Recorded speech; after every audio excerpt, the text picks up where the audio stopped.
নমস্কার, আমি আপনাদের প্রবীর বিশ্বাস আর আপনারা দেখতে শুরু করেছেন প্রবীর প্লাসের আরো একটা নতুন এপিসোড। অবশেষে খেল খতম দিলীপ ঘোষের। রাজনীতিতে সম্ভবত এরকমই হয়, যারা একটু প্রতিবাদী, যারা আত্মসমালোচনা করেন, রাজনীতিতে তাদের ঠাঁই বেশি দিন হয় না। বিশেষত বিজেপির রাজনীতি, বিজেপি কেন বলবো, সব দক্ষিণপন্থী ডানপন্থী সব রাজনীতিতেই প্রতিবাদীরা একসময় ব্রাত্য হয়ে যান, তাদেরকে কর্নার করে দেওয়া হয়, সাইড করে দেওয়া হয়। লালকৃষ্ণ আদবানি আমাদের চোখের সামনে রয়েছেন, এরকম বহু উদাহরণ আছে। দিলীপ ঘোষ হচ্ছে তার লেটেস্ট সংস্করণ।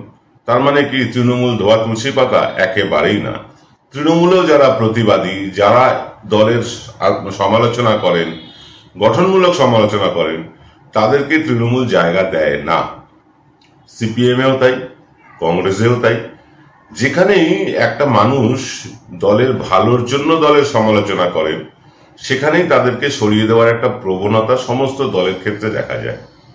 এটা নিঃসন্দেহে সংসদীয় রাজনীতি বা আপনার সাংগঠনিক রাজনীতির ক্ষেত্রে একটা বড় সেটব্যাক। কেউ সমালোচনা সহ্য করতে পারে না।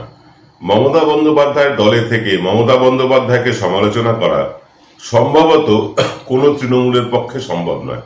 মমতা বন্দ্যোপাধ্যায় তো সমালোচনার ঊর্ধ্বে নন, তিনি সব ঠিক করছেন এমনটা তো নন, কিন্তু সমালোচনা করা যাবে না। সমালোচনা করলে তাকে ব্রাত্য করে রাখা হবে প্রথমে, তারপর দল থেকে তাড়িয়ে দেওয়া হবে।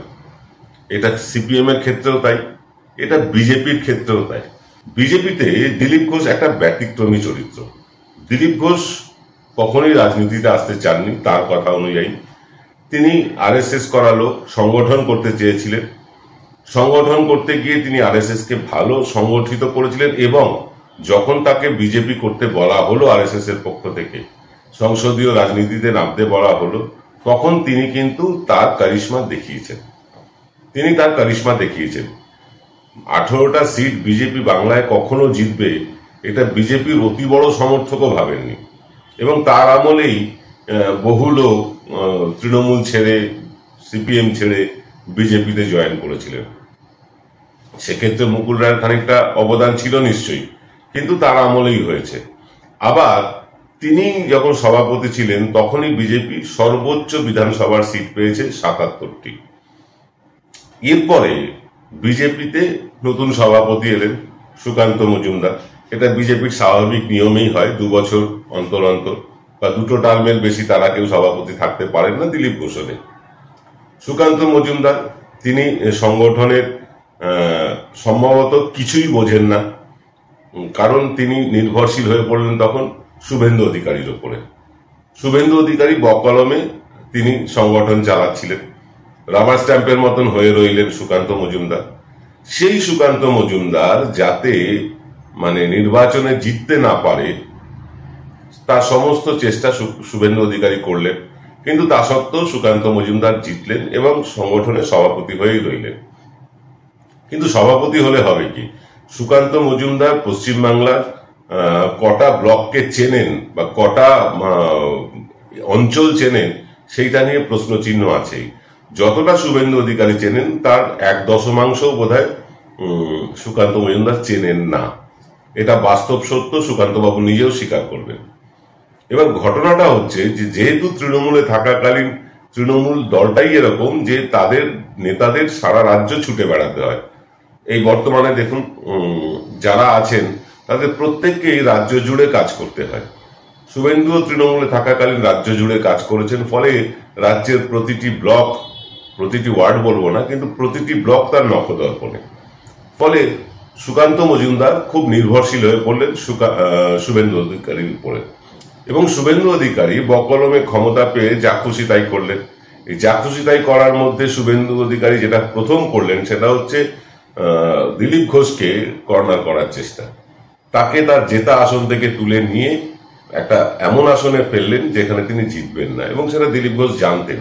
দিলীপ ঘোষ কেন বিজেপি জানতো, আমরা জানতাম, আপনারা সকলেই জানতেন যে বর্ধমান দুর্গাপুর আসনটি বিজেপি কোনো অবস্থাতেই জিতবে না। তার কারণ হচ্ছে, আগের যিনি এমপি ছিলেন SS আলুওয়ালিয়া, তিনি এই আসনটির দিকে ফিরেও তাকাননি, জেতার পর আর ফিরে তাকাননি।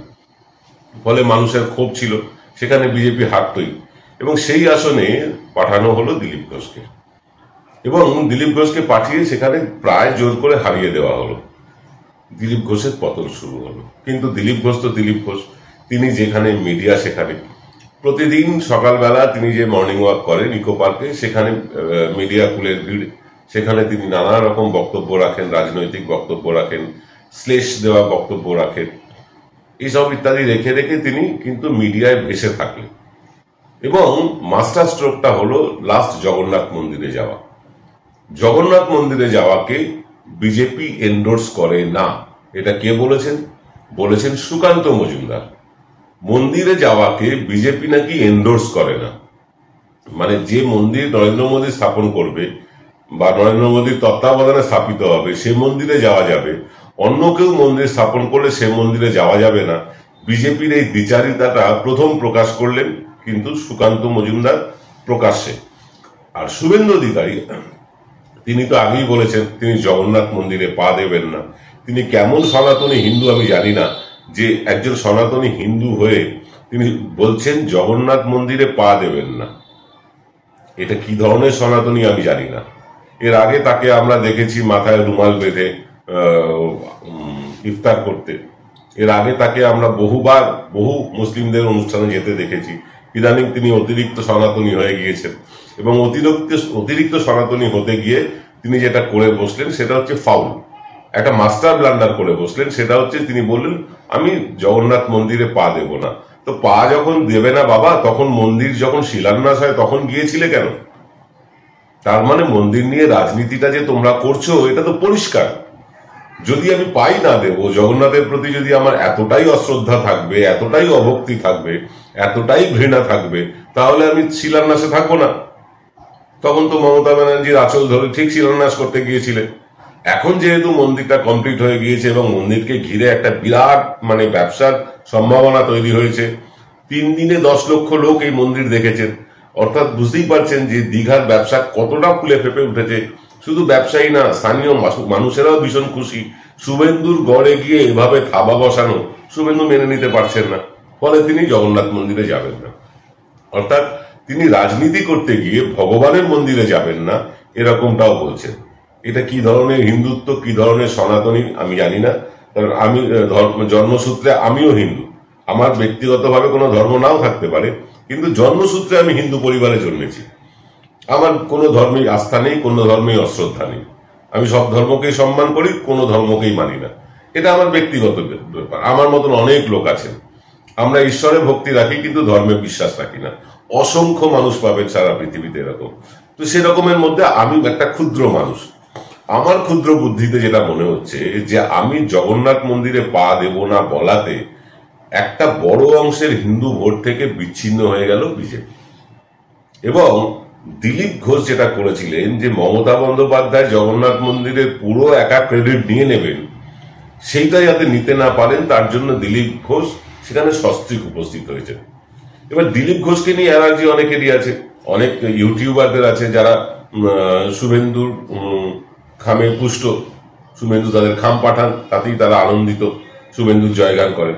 তারা দিলীপ ঘোষের বিয়ে করা নিয়েও কিন্তু কটাক্ষ করতে ছাড়ছেন না। একটা মানুষ বিয়ে করবেন বা বিয়ে করবেন না, করবেন কি করবেন না, তিনি সাংসারিক জীবনে যাবেন কি যাবেন না, সেটা কি কোনো রাজনৈতিক দল ঠিক করে দেয়? কিন্তু এই অতিরিক্ত সনাতনীরা দিলীপ ঘোষের বিয়েটাকে নিয়েও কটাক্ষ করছেন।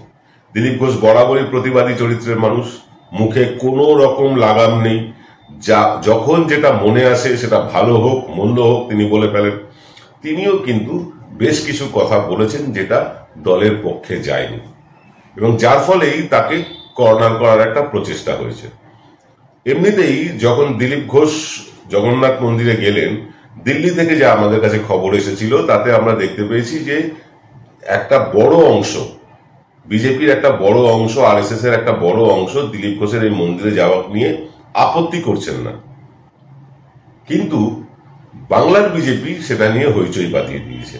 এবং বাংলার বিজেপি হইচই বাঁধানোর ফলে যেটা হয়েছে, কেন্দ্রীয় বিজেপি পড়ে গিয়েছে চাপে। একদিকে দিলীপ ঘোষ আর একদিকে সুকান্ত মজুমদার, শুভেন্দু অধিকারীরা। এবং এইটা বিজেপির হিন্দু ভোটে একটা বড় ভাঙন আনবে বলে আমাদের বিশ্বাস। আমরা মনে করছি যে এই জগন্নাথ মন্দিরে পা দেব না বা দিলীপ ঘোষের জগন্নাথ মন্দিরে যাওয়াকে বিজেপি এন্ডোর্স করে না, এই শব্দ দুটো, এই কথা দুটো বিজেপির কিন্তু বিরুদ্ধে চলে গেল। যতই হিন্দুত্ব করুক, যতই তারা যুদ্ধ দিয়ে দেশভক্তি জাগানোর চেষ্টা করুক, দেশভক্তি আমার আপনার কারোর কম নেই। আমরা বিজেপির কাছ থেকে দেশভক্তি শিখবো না।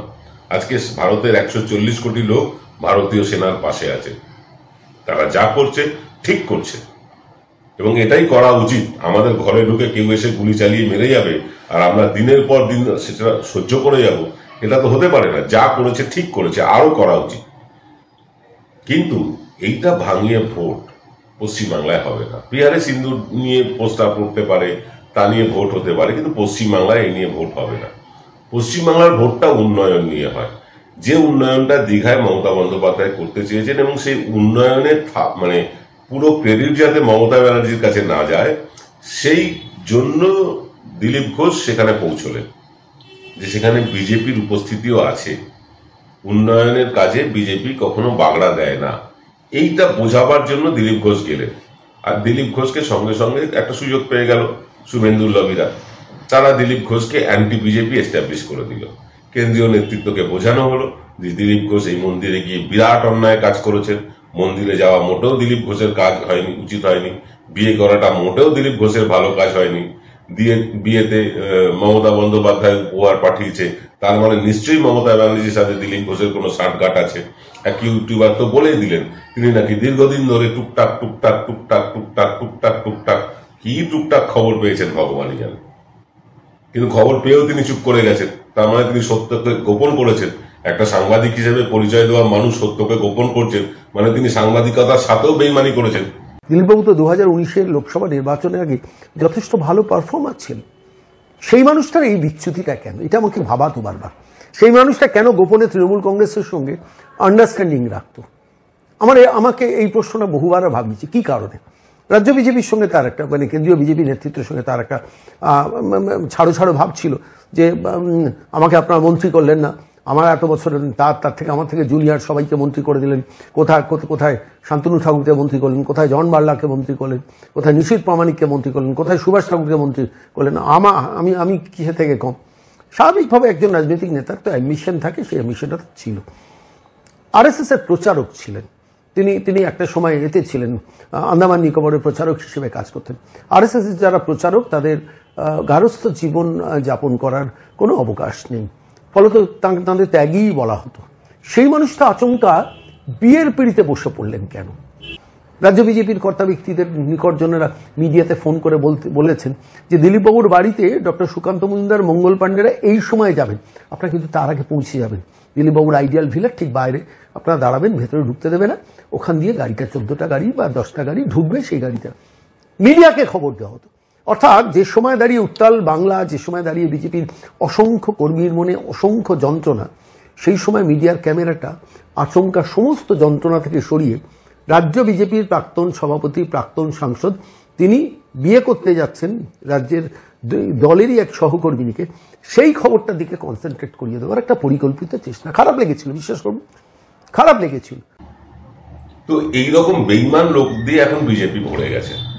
বিজেপিতে যারা মানে দিলীপের বিরুদ্ধে সবচেয়ে বেশি মুখর, তাদের মধ্যে সৌমিত্র খান, তাদের মধ্যে শঙ্কুদেব পণ্ডা, আরো অনেক যারা আছে, প্রত্যেকটা লোক বিজেপির ছাঁটমাল, এই তৃণমূলের ছাঁটমাল। তৃণমূল থেকে বাতিল হওয়া মাল যারা বিজেপিতে গেছে তারাই দিলীপ ঘোষের সমালোচনা করছে। আর এই দিলীপ ঘোষ নিজের একার দমে, কাউকে দরকার হয়নি, তখন শুভেন্দু ছিল না, তখন শঙ্কুদেব পণ্ডা ছিল না, তখন সৌমিত্র খান ছিল না, তখন অর্জুন সিং ছিল না, তা সত্ত্বেও কিন্তু 18টা আসন বিজেপিকে জিতিয়ে এনে দিয়েছিলেন। অকৃতজ্ঞ বিজেপি দলটা, অকৃতজ্ঞ। রাজনীতিতে প্রয়োজন ফুরিয়ে গেলে তারা লোককে ছুঁড়ে ফেলতে 1 সেকেন্ড সময় নেয় না। লালকৃষ্ণ আদবানিকে দেখছেন না কেমন ছুঁড়ে ফেলে দিয়েছে? যশবন্ত সিনহাকে দেখছেন না? শত্রুঘ্ন সিনহাকে তারা ছুঁড়ে ফেলে দিয়েছিল, তিনি তৃণমূলে এসে মুখ রক্ষা করেছেন। এইরকম ভাবে বিজেপি পারফরমেন্স ওরিয়েন্টেড লোকদেরই সামনে রাখে। অর্থাৎ যতক্ষণ কেউ পারফর্ম করছে ততক্ষণ তাকে সামনে রাখো, নেতা মানো, তাকে জামাই আদর করো, যেই পারফরমেন্স কমে যাবে তাকে লাথি মেরে তাড়াও। দিলীপ ঘোষের কিন্তু পারফরমেন্স কমেনি। দিলীপ ঘোষ রাজনীতির ভেতরে যে রাজনীতি হয়, একটা রাজনীতি হয় বিরোধী দলের সাথে, আর একটা রাজনীতি চলে দলের অভ্যন্তরে, কে কাকে ল্যাং মেরে ওপরে উঠবে। এই ল্যাং মারার রাজনীতিতে দিলীপ ঘোষ ল্যাংটা খেয়ে গেলেন, ল্যাংটা মারতে পারলেন না।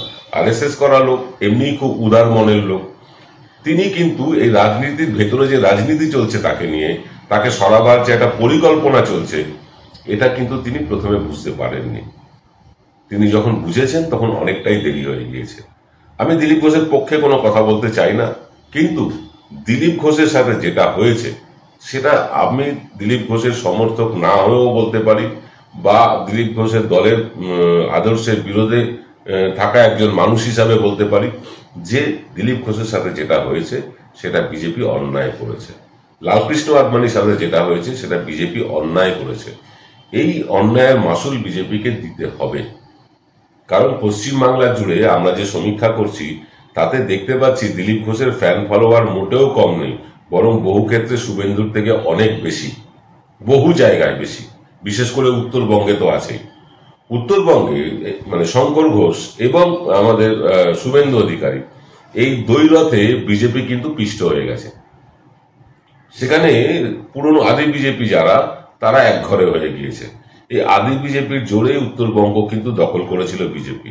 এই আদি বিজেপি অর্থাৎ দিলীপ ঘোষপন্থী যারা, তারা যদি এবার মানে মুখ ফিরিয়ে নেয় দল থেকে, তাহলে বিজেপির উত্তরবঙ্গে ধস নামবে, এবং উত্তরবঙ্গে বিজেপির অলরেডি ধস নেমেছে।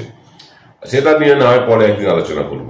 কিন্তু ঘটনাটা হচ্ছে কি, বিজেপি এই যে যাদেরকে সাইড করে দেয়, যাদেরকে আর দলের কোনো পদে রাখে না, ক্ষমতায় রাখে না, ব্যবহার করার পর ছুড়ে ফেলে দেয়, তাদের মধ্যে একটা মহৎ গুণ দেখেছি, তারা যথেষ্ট অপমানিত অসম্মানিত হওয়ার পরেও যারা আরএসএস করে এসছেন, তারা কিন্তু বিজেপি বা আরএসএস এর আদর্শ ত্যাগ করেননি। লালকৃষ্ণ আদবানি চলে যেতেই পারতেন কংগ্রেসে, দিলীপ ঘোষ এই মুহূর্তে তৃণমূলে চলে যেতেই পারেন, দিলীপ ঘোষকে তৃণমূল জামাই আদর করে নেবে, কিন্তু দিলীপ ঘোষ সে বান্দা নন। তারা আরএসএস করে এসছেন, তারা আদর্শবাদী। দল বদলানো, ডিগবাজি খাওয়া গিরগিটিদের পর্যায়ে দিলীপ ঘোষের অন্তত পড়েন না। যারা আজকে বড় বড় মানে বক্তৃতা করছেন, যারা আজকে বলছেন আমি বিজেপি জয়েন করার আগে পর্যন্ত মদ্যপান করতাম ইত্যাদি ইত্যাদি, প্রকাশ্যে নিজেদের ঢেড়া পিটিয়ে যাচ্ছেন, দিলীপ ঘোষ অন্তত সেই পর্যায়ে পড়েন না। কিন্তু দিলীপ ঘোষকে খরচের খাতায় পাঠিয়ে দেওয়া হয়েছে। এই খরচের খাতায় পাঠিয়ে দিতে গিয়ে বিজেপি কতটা খরচের খাতায় চলে যায় সেটা তো সময় বলবে, সেটা তো ভোটের ফলেই দেখা যাবে। কারণ দিলীপ ঘোষ যেদিন থেকে দলের দায়িত্ব থেকে সরে এসছেন, সাংগঠনিক দায়িত্ব থেকে সরে এসছেন, সেদিন থেকে বিজেপির শুধু ক্ষয় ক্ষয় ক্ষয় হয়ে যাচ্ছে। 18টা সাংসদ ছিল, সেখান থেকে 6টা সাংসদ তারা খুঁজেছে, 12টা। 200 পার করবে বলেছিল, যাই হোক 77টা কোনো রকমে পার করেছে, 77 ছুঁয়েছে।